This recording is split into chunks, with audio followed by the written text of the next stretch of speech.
বৈশাখী রোদে শেষবার বেজেছিল রঙিন কাচের চুড়ি। গত শ্রাবণে আমিও সাজিয়েছিলাম বরণডালা, দাদার দুহাত ভরে বেঁধেছিলাম রাখি। আজ বন্ধনের এই উৎসবে আমার নিমন্ত্রণ নেই। দাদা বলেছিল, তাড়াতাড়ি বাড়ি ফিরিস বন্টি, দুজন মিলে খেলবো ভীষণ। কিন্তু অচেনা এক অন্ধকারে হারিয়ে আর ফিরতে পারিনি।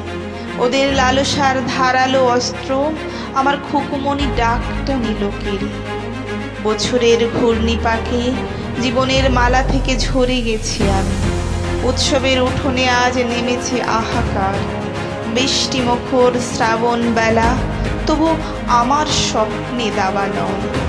গত বছর যে রঙিন জামা উপহার দিয়েছিল, আজ তা আমার নতুন সবের কাফন।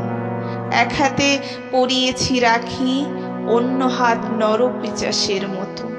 কি জানি কোন ভ্রমে সর্বভোগ হয়ে দখল করেছে আমার রক্ত মাখা নগ্ন শরীরটাকে।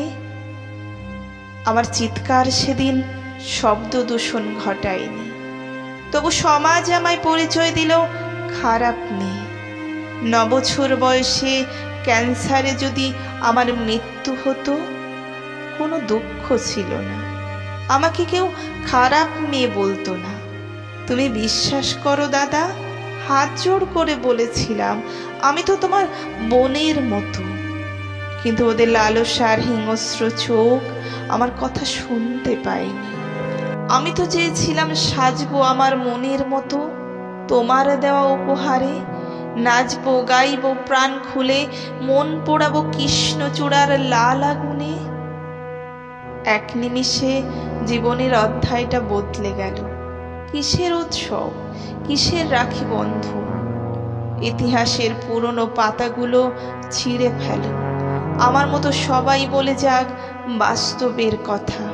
কিছু কিশলয়ের পর্ণমোচী হওয়ার কথা, কিছু জীবনের থেমে যাবার কথা।